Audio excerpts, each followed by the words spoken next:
Revision of theory of demand, ठीक है।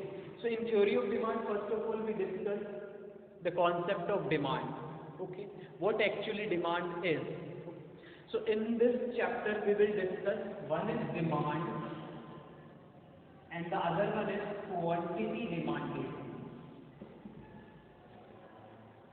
दो चीजें होंगी, एक तो होगी डिमांड और एक है क्वांटिटी डिमांडेड. ये जो डिमांड है तो छोटा सा डिफरेंस है दोनों के बीच में, ठीक है.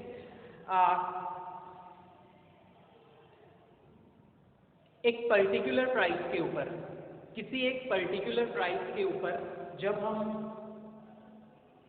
कुछ यूनिट खरीदते हैं, ठीक है, एक पर्टिकुलर प्राइस के ऊपर किसी कमोडिटी की कुछ यूनिट्स खरीदी, सपोज ₹5 एट ₹5 पर यूनिट, ठीक है, 5 रुपए की एक यूनिट मिल रही थी, ठीक है. सपोज पार्ले जी का एक बिस्किट 5 रुपए का मिलता है और मैंने उसकी 10 पैकेट खरीद लिए, ठीक है.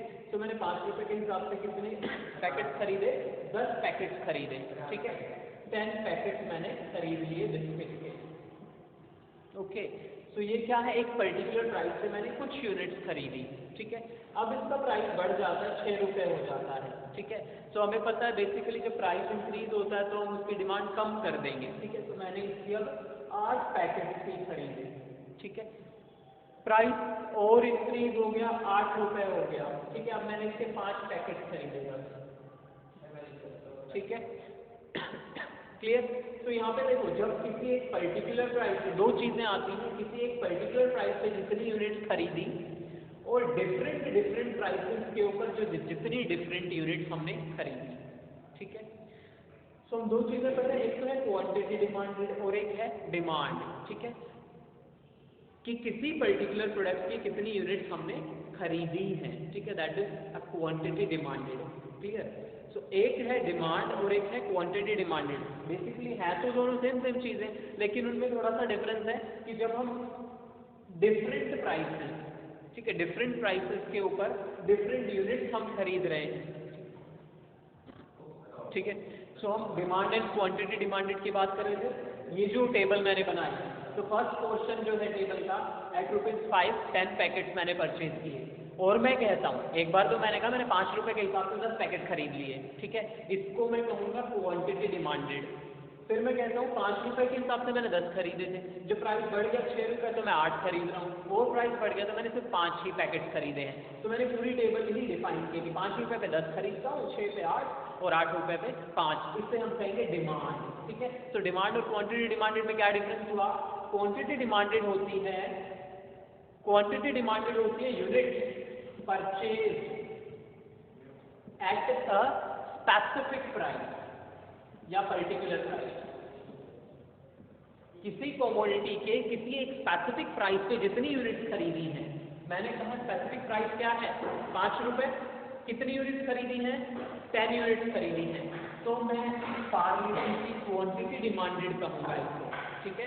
कंज्यूमर्स ने 5 रुपए पे 10 पैकेट खरीदे किसी कंज्यूमर ने, तो इसे मैं कहूँगा it is the quantity demanded of Parle G at ₹5, ठीक है. तो क्वांटिटी डिमांडेड क्या होती है, एक स्पेसिफिक प्राइस पे, चाहे वो स्पेसिफिक ये ले लिया जाए कि 8 रुपए के हिसाब से 5 पैकेट खरीदे, एक ही प्राइस का बात की जाती है, 8 रुपए के हिसाब से 5 पैकेट खरीदे हैं. So that is quantity demanded, ठीक है.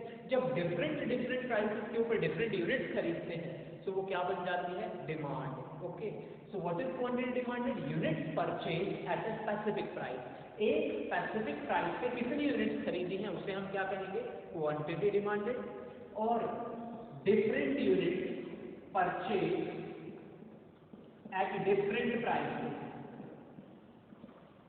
अलग अलग प्राइसेस पे अलग अलग यूनिट खरीदी जाती है. टेंडेंसी होती है ह्यूमन बीइंग की कि जो प्राइस चेंज होता है तो अपनी डिमांड भी चेंज कर लेता है. भाई प्राइस बढ़ेंगे, महंगी हो जाएगी चीज़ तो कम खरीदेगा वो, और जब चीज़ सस्ती हो जाएगी तो ज़्यादा खरीदी जाएगी, ठीक है. तो कितनी महंगी हो रही है उसके हिसाब से कितनी वो यूनिट खरीद रहा है, ठीक है. सो डिफरेंट प्राइसेस के ऊपर डिफरेंट यूनिट खरीदी गई, इसको हम क्या कहेंगे, डिमांड. तो एक चीज़ याद रखो, डिफरेंट प्राइस डिफरेंट यूनिट, मतलब वो क्या है, डिमांड.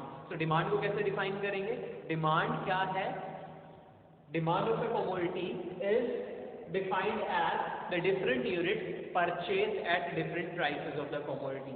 जब commodity के different prices थे तो उन different prices के ऊपर different units खरीदी कंज्यूमर ने, तो वो सारी यूनिट्स कंज्यूमर की क्या कही जाएंगी, कंज्यूमर की डिमांड कही जाएगी उस प्रोडक्ट के लिए। ठीक है, कि पार्ले जी के लिए कंज्यूमर की डिमांड कितनी है, ये है कि कभी वो 10 पैकेट खरीद रहा है, कभी 8 खरीद रहा है और कभी 5। क्यों?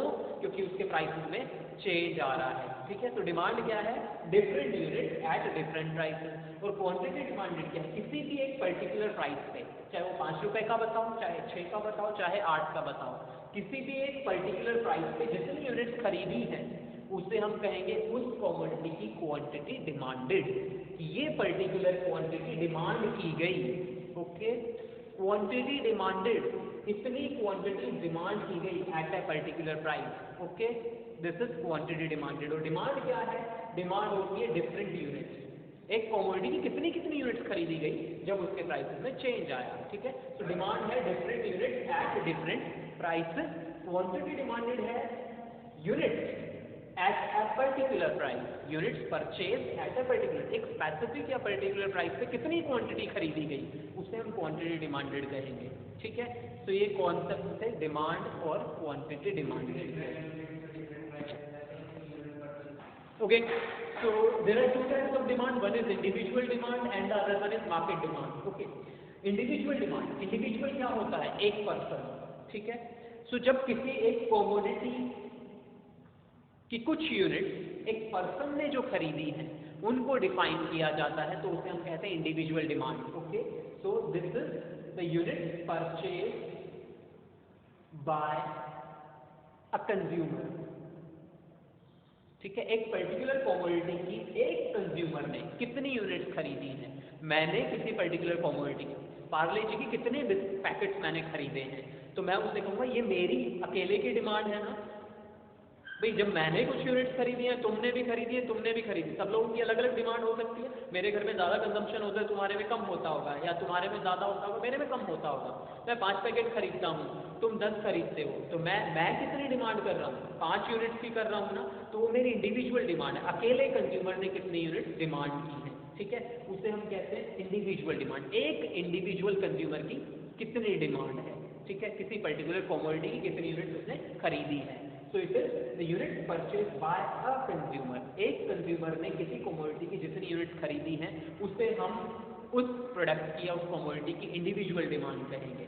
ठीक है, अब ऐसा तो नहीं होता कि उस कमोडिटी को मार्केट में खरीदने वाला सिर्फ मैं ही, और भी बहुत सारे लोग खरीदते होंगे पार्ले जी उसी दुकान से जिससे मैं खरीद रहा हूँ, या उस मार्केट में जितनी भी दुकानें हैं। ठीक है, तो एक मार्केट में बहुत सारे कंज्यूमर्स होते हैं। ठीक है, जो सेम कमोडिटी खरीद रहे होते हैं। क्लियर, तो जब उन सभी कंज्यूमर्स की डिमांड को मिला दिया जाए तो वो क्या बन जाती है, मार्केट डिमांड। ठीक है, कि लाइक अल्बर्ट की मार्केट में पार्ले जी की कितनी डिमांड है, तो पार्ले जी क्या एक अकेला बंदा खरीद रहा है पूरे अल्बर्ट में, नहीं ना, बहुत सारे खरीद रहे हैं। ठीक है, तो ये क्या बन जाती है, units purchase by all the consumers in the market. ठीक है, लेकिन बात है कमोडिटी सेम है, एक ही कमोडिटी की बात हो रही है, मैंने कहा पार्ले जी। ठीक है, तो जब एक कंज्यूमर ने कितने पैकेट्स खरीदे हैं उसकी बात हो रही है, तो उसे हम कहेंगे ये पार्ले जी की इंडिविजुअल डिमांड है कि एक पर्सन ने कितने पैकेट्स खरीदे पार्ले जी के। ठीक है, जब पूरी मार्केट की बात हो रही है कि पार्ले जी के कितने टोटल पैकेट्स इस मार्केट में से बिके हैं, तो बहुत सारे लोगों ने खरीदा होगा उसको, तो वो क्या हो गई, मार्केट डिमांड हो गई, पार्ले जी की मार्केट डिमांड हो गई। ठीक है, unit purchase by all the consumers in the market. Commodity एक ही होगी, हम बहुत सारी कमोडिटीज की बात नहीं कर, कमोडिटी एक ही है, एक ही कमोडिटी की डिमांड की बात कर रहे हैं। एक पर्सन ने खरीदा तो वो उस कमोडिटी की इंडिविजुअल डिमांड है, और जब बहुत सारे लोगों ने खरीदा है तो उसकी मार्केट डिमांड है। ठीक है, क्लियर। नेक्स्ट आता है demand schedule and demand curve. ठीक है, दो तरह की डिमांड है, इंडिविजुअल डिमांड और मार्केट डिमांड। तो शेड्यूल जो हम बनाएंगे वो इंडिविजुअली भी बनाएंगे और मार्केट के लिए भी बनाएंगे। तो इंडिविजुअल डिमांड शेड्यूल और मार्केट डिमांड शेड्यूल, दो तरह के शेड्यूल बनेंगे। अब ये शेड्यूल होता क्या है, ठीक है, तो शेड्यूल होती है टेबुलर प्रेजेंटेशन। ठीक है। जब हम टेबल की फॉर्म में दिखाते हैं किसी चीज़ को, उसे हम शेड्यूल कहते हैं। तो किस चीज़ को, हाँ, शेड्यूल भी बोलते हैं इसको, क्लियर। सो किसी चीज़ को हम जब टेबल की फॉर्म में दिखा रहे हैं उसे हम शेड्यूल या शेड्यूल बोलते हैं। तो किस चीज़ को दिखा रहे हैं हम, डिमांड को। तो अकेली डिमांड नहीं दिखाते हैं, हम प्राइस को दिखाते हैं, क्योंकि हमने क्या पढ़ा था डिमांड में, different units at different prices, different units purchased at different prices is called demand. So that is basically a price और demand का relationship है. So what is demand schedule? A table या tabular presentation. A table or the tabular presentation showing or representing the relation between price and quantity demanded. Between price and quantity demanded.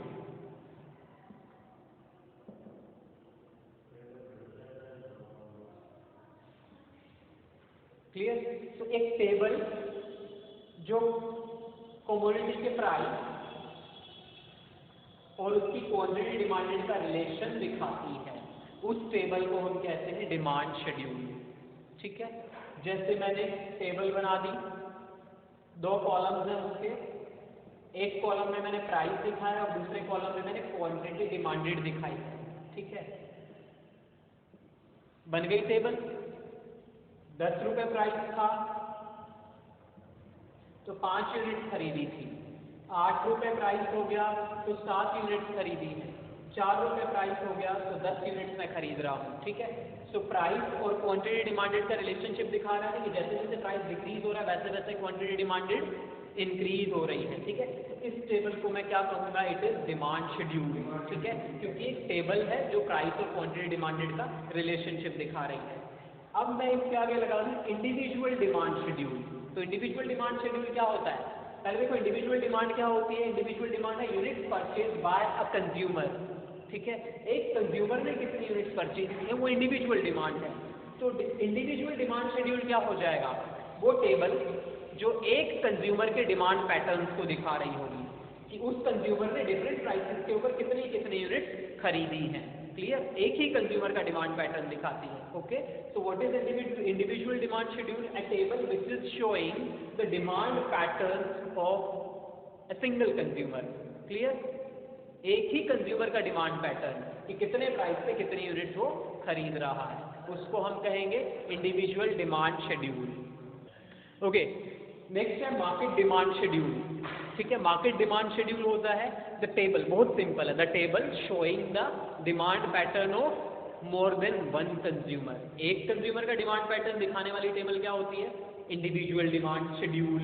और एक से ज्यादा consumers का जब demand pattern दिखाएंगे। ठीक है। जैसे मैंने कहा कि पिछले में मैंने कहा था प्राइस 10 रुपए था, 8 रुपए था और 7 रुपए था। ठीक है। तो एक ही कंज्यूमर ने जितनी यूनिट डिमांड की, 10 रुपए पे 5 यूनिट, 8 रुपए पे 4 यूनिट और 7 पे 3 यूनिट डिमांड कर रहा है। अब जरूरी नहीं है कि दूसरा Q2 दूसरा कंज्यूमर भी इतनी यूनिट डिमांड करे, वो ज्यादा या कम कर सकता है। क्या पता 10 रुपए के ऊपर ये 3 यूनिट ही खरीद रहा था, 8 रुपए जब हो जाए ये 6 यूनिट खरीदने लग जाए। ठीक है। सो ये प्राइस डिक्रीज हो रहा है तो डिमांड बढ़ेगी। ठीक है। 5, 7 और 10। ठीक है। यहाँ पे दूसरा कंज्यूमर 10 रुपए पे 3 यूनिट खरीद रहा, 8 पे 6 खरीदने लग जाए और 7 पे क्या पता वो 15 यूनिट खरीदने लग जाए। ठीक है। तो दोनों के डिमांड पैटर्न अलग अलग है।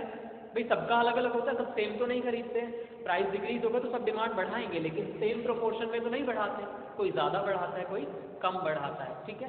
तो यहाँ पे ये जो टेबल है ये कितने कंज्यूमर का दिखा रहे हैं डिमांड पैटर्न, 2 का। तो इसको हम क्या कहेंगे, it is market demand schedule. ठीक है। So the table showing the demand pattern of more than one consumer, that is known as market demand schedule. ठीक है। क्लियर। नेक्स्ट आता है कर्व। ये तो था शेड्यूल टेबल। अब इस टेबुलर प्रेजेंटेशन को हम ग्राफिकली भी दिखाते हैं, कर्व बना के भी दिखाते हैं इन्हीं डेटा को या इन्हीं फिगर्स को। ठीक है। तो उसे हम कहते हैं demand curve. Okay. Demand curve.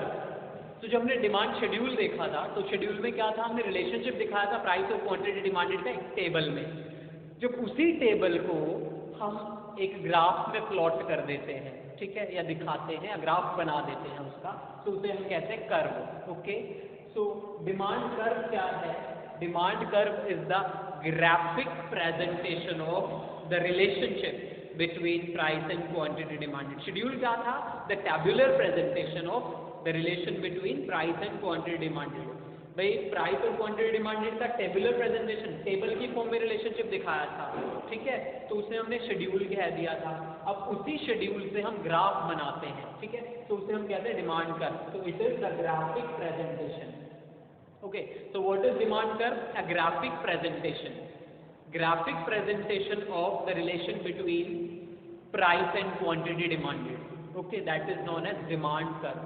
A graphic presentation of the relation between price and quantity demanded is known as demand curve.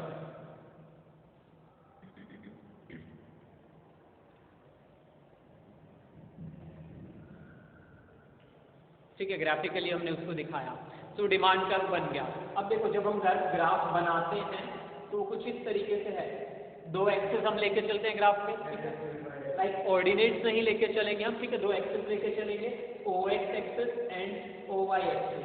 O x axis पे हम क्वांटिटी डिमांडेड, क्वांटिटी को दिखाते हैं ओ एक्स एक्सिस पे quantity, and O y axis पे हम हमेशा price को दिखाते हैं, ठीक है, प्राइस जो है ओ वाई एक्सिस पे दिखाया जाएगा। तो जो टेबल हमने बनाई उसी की डेटा को हम यहाँ पे प्लॉट करेंगे। ओके, सो जो डेटा हमने प्लॉट किया, सॉरी टेबल में लिया था, उसमें क्या था कि जब प्राइस इंक्रीज होता है तो क्वांटिटी डिमांडेड डिक्रीज, भाई चीजें महंगी होगी तो कम खरीदी जाएंगी, तो प्राइस इंक्रीज होगा तो क्वांटिटी डिमांडेड डिक्रीज होएगी। तो प्राइस देखो इंक्रीज होगा मतलब ऊपर की तरफ जाएगा, तो क्वांटिटी डिमांडेड डिक्रीज मतलब जीरो की तरफ आएगी, ठीक है। तो सपोज प्राइस है 2, 5, 8 and 10, quantity 1, 3, 5, 7, ठीक है। तो जब 2 रुपए प्राइस था तो ज्यादा खरीदते, प्राइस कम है तो ज्यादा यूनिट हमने खरीदी, 7 यूनिट खरीदी। जब प्राइस 5 रुपए हो गया तो हम 5 ही यूनिट खरीद रहे हैं। जब प्राइस 10 रुपए हो गया तो हम सपोज 1 ही यूनिट खरीद रहे हैं, ठीक है। अब इन सभी पॉइंट्स को, इस पॉइंट को, इस पॉइंट को, इस पॉइंट को हम मिला देंगे, ठीक है, तो हमारे पास एक कर्व बन जाएगा कुछ इस तरीके से, ठीक है। इसे हम डिमांड कर्व कहेंगे, ठीक है। ओके, तो हमें क्या पता चला? This is demand, DD demand curve है and it is negatively sloped, ठीक है, ऊपर से नीचे की तरफ स्लोप दिखाता है, इसे हम कहते हैं नेगेटिवली स्लोप्ड। डिमांड कर्व जो है नेगेटिव स्लोप दिखाता है। अब इसके पीछे एक रीजन है व्हाई डिमांड कर्व, और what does the negatively slope, what does a negatively sloped demand curve show? Clear, एक नेगेटिवली स्लोप डिमांड कर्व क्या दिखाता है? Negatively slope demand curve relationship दिखाता है between price and quantity demanded, A negative relation दिखाता है between price and quantity. Price and quantity के बीच में नेगेटिव रिलेशन दिखाता है, मतलब कि जब प्राइस बढ़ेगा तो क्वांटिटी डिमांडेड डिक्रीज होगी, जब प्राइस घटेगा तो क्वांटिटी डिमांडेड इंक्रीज होगी। सिंपल सी बात है, चीजें महंगी होंगी तो कम खरीदी जाएंगी, सस्ती हो जाती है तो वो ज्यादा खरीदी जाती है, ठीक है। तो इसे ही हम कहते हैं negative relation between price and quantity demanded. Okay, तो क्यों होता है नेगेटिवली स्लोप्ड डिमांड कर्व, या डिमांड कर्व का स्लोप नेगेटिव क्यों होता है? Because there is a negative relation या इनवर्स रिलेशनशिप, उल्टा रिलेशन होता है किसके बीच में? प्राइस एंड क्वांटिटी डिमांडेड, ठीक है, उसको हम इनवर्स रिलेशनशिप या नेगेटिव रिलेशन कहते हैं, ठीक है। इसी वजह से नेगेटिवली स्लोप्ड होता है।